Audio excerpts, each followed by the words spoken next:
사실 한동훈 전 대표의 경우에는 여기 한동훈, 유정복, 홍준표 이 세 사람 중에 가장 명확한 찬탄 후보죠. 찬탄 후보. 오늘 조간에 이런 기사가 나왔습니다. 같이 볼까요? 이거죠. 용산 윤 영접하라. 한동훈 가르치려 드나.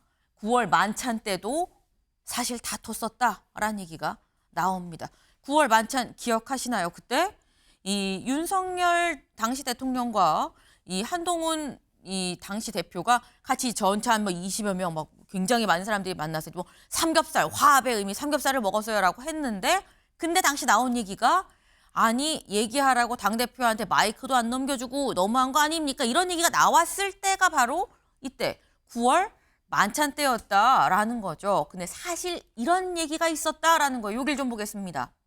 그때 윤석열 당시 대통령이 곧 도착할 상황이었었는데 이기정 의전 비서관이 대통령이 곧 도착하니까 영접하러 가시죠 라고 한동훈 당시 대표한테 얘기를 하니까 한 대표가 저는 영접 안 합니다 라고 얘기를 했다라는 거예요. 정진석 실장이 당대표가 대통령 영접을 안 하는 경우는 없습니다. 대한민국 대통령입니다 라고 얘기하니까 한동훈 대표가 날 가르치려 들지 마세요 라고 명확하게 얘기를 했다라는 거죠. 지금 나온 주자들 중에서 여권 주자 굉장히 많은데 여권 주자 중에서 명확하게 찬탄임을 기치로 내건 거는 사실 한동훈 전 대표인 건데 김준욱 대변인님. 한동훈 전 대표한테 죄송합니다. 한동훈 전 대표한테 지금 찬탄의 이런 입장이 플러스냐 마이너스냐라는 거예요. 지금 이번에 국민의힘에서는 두 개의 강을 건너야 됩니다. 두 개요. 네, 하나는 탄핵의 강이고요. 네. 또 하나는 윤심의 강입니다. 아하. 이 두 개의 강을 건너야 되는데 한동훈 대표가 탄핵의 강은 건넜는데 건너서 보니까 윤심의 강이 또 있는 거예요. 저건 건너기가 쉽지 않아 보이는 거죠. 그러니까 지금 국민의힘의 주자들이 이번 12.3 비상계엄 탄핵에 관련돼서 찬성의 입장에 섰던 사람들이 뭐 한동훈 대표를 중심으로 몇 분 계시고 또 반대의 입장에 섰던 분이 김문수 장관을 중심으로 또 몇 분 계시는데 네. 이분들이 이 경선과 당내에서 치르는 경선과 또 그 이후에 벌어질 본선에서 각기 다른 지향점을 가지고 있다 보니까 앞으로 이것이 어떻게 흘러갈 것인지 이 부분이 이제 가장 관전 포인트가 될 건데 한동훈 대표가 탄핵의 강은 어찌어찌 건너가도 윤심의 강을 건너기는 어려워 보인다라고 생각됩니다. 네. 탄핵의 강은 건너도 윤심의 강은 건너기 어렵다라고 말씀을 하셨어요.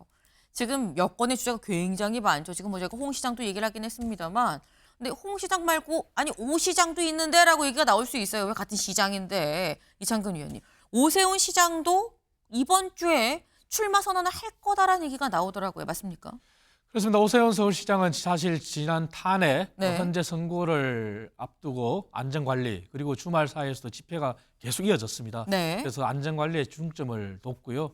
그리고 당내에서 이제 오늘 선관위가 출범하고 나면은 당의 스케줄이 나오지 않습니까? 하지만 대구시장과 서울시장은 사실 엄연히 다른 막중한 자리입니다. 서울시장은 국무회의도 참석해야 되고 그리고 서울이라는 수도의 상징성도 있고 그래서 여러 가지 정황을 고려해서 당내 스케줄이 나온다면은 네. 거기에 맞춰서 이렇게 움직일 거라고 보고 있습니다. 일단 당내 스케줄이 오늘 선관위가 꾸려지고 난 다음에 이 일정이 나올 테니까 그에 맞춰서 출마 선언이 있지 않겠냐라는 말씀을 또 하셨습니다.